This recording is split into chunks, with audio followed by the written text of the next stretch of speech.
ஓம் சாந்தி. அவ்யக்த சமிகை 30 November 2025.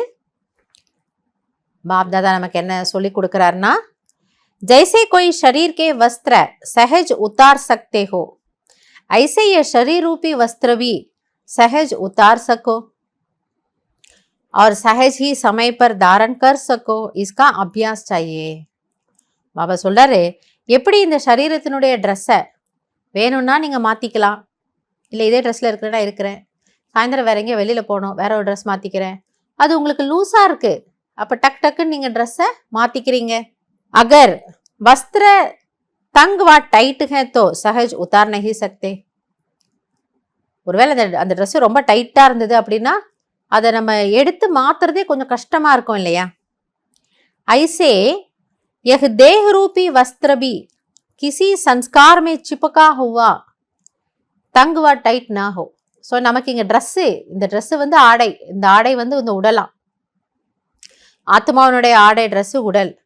But அது டைட்னஸ்னா அது எதனால் அது இருக்குமா ஆத்மா பிடிச்சிட்டு இருக்குன்னா அதனோட சன்ஸ்காரத்தினால, ஏதோ ஒரு சன்ஸ்காரத்தினால ஆத்மா தன்னை தேகத்தோடு அவ்வளவு இறுக்கி பிடித்து கொண்டிருக்கின்றது.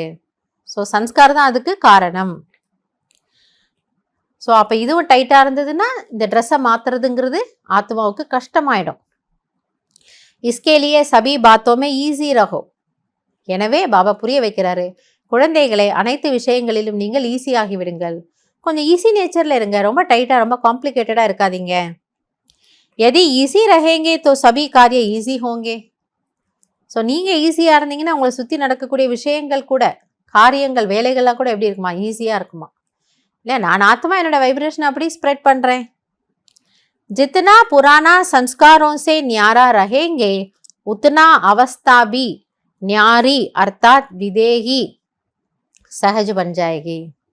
எனவே எந்த அளவிற்கு உங்களுடைய பழைய சன்ஸ்காரத்தில் இருந்து நீங்கள் விடுபட்டு இருப்பீர்களோ அதனுடைய மீனிங் என்ன, கொஞ்ச நாள் மடைவா புரிய வச்சார் இல்லையா.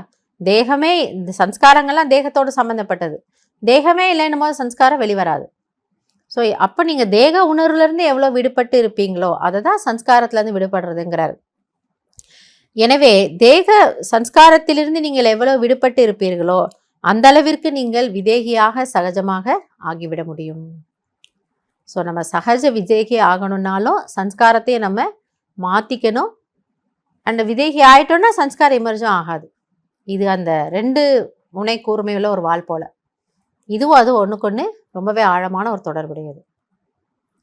எனவே எந்த சன்ஸ்காரம் என்னை வந்து தேக உணர்வில் கொண்டு வருது, அதனால் நான் டைட்டாக ஆயிடுறேன், அதை நம்ம கண்டுபிடிக்கணும். கண்டுபிடிச்சு அந்த சன்ஸ்காரம் சரியில்லை, ஏன்னா இது என்ன பறக்க விடாது, என்னை சந்தோஷமாக இருக்க விடாது, அதை நம்ம புரிஞ்சுக்கிட்டு அதிலிருந்து நம்ம மீண்டும் வெளியில் வர்றது என்ன, அதுக்கு பாபா எவ்வளோ முரளி சொல்கிறார், அதையும் ப்ராக்டிஸ் பண்ணணும். கூடவே இந்த விதேகி பயிற்சியை நம்ம செய்து பார்க்கணும். நல்லது. இந்த மாதம் முழுவதும் பாபா நமக்கு நிறைய நல்ல விஷயங்களை சொல்லியிருக்கிறாரு. விதேகினா என்ன, எப்படி இருக்கணும், அதனுடைய பலன்கள் என்ன, அதற்கான அடையாளங்கள் என்ன, இதெல்லாம் புரிய வச்சிருக்கிறாரு. இதை கவனத்தில் வச்சுக்கிட்டு முக்கியத்துவம் என்னன்னு சொல்லி கொடுத்துருக்கிறாரு. கடைசி நேரத்தில் நம்ம பாஸ் ஆகிறதுக்கு இதுதான் உதவி செய்யும்னு சொல்லி கொடுத்துருக்காரு. ஸோ இந்த டீச்சர் இவ்வளோ சொல்லி கொடுக்குறாருன்னா அந்த டீச்சர்னுடைய ஆசைப்படி நம்ம நல்ல ஒரு மாணவராக, இறை மாணவராக இருக்கலாம். தேங்க்யூ பாபா. நல்லது. ஓம் சாந்தி.